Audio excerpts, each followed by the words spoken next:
الرحمن الرحیم شروع کرتی ہوں اللہ کے نام سے جو بڑا مہربان نہایت رحم والا ہے۔ محترم سامعین السلام علیکم۔ دنیا کا سب سے خوبصورت پودا محبت کا ہوتا ہے، جو زمین میں نہیں بلکہ دلوں میں اگتا ہے۔ صبر والے کانوں سے سنو، ہمدرد آنکھوں سے دیکھو، محبت والی زبان سے بولو۔ صرف ایک ہی شخص آپ کی زندگی کو بدل سکتا ہے اور وہ آپ خود ہیں۔ نماز کی فکر اپنے اوپر فرض کر لو، خدا کی قسم دنیا کی فکر سے آزاد ہو جاؤ گے اور کامیابی تمہارے قدم چومے گی۔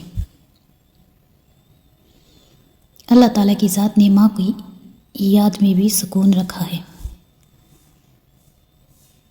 حیرت ہوتی ہے ان لوگوں پر جو سمجھتے ہیں کہ وہ چاہے ہمارے ساتھ جیسا بھی سلوک کرے، جتنی دفعہ ہمیں روند کر ہماری زندگی سے چلے جائیں، لیکن جب وہ واپس آئیں گے تو ہم گلدستہ لے کر ان کے منتظر کھڑے ہوں گے۔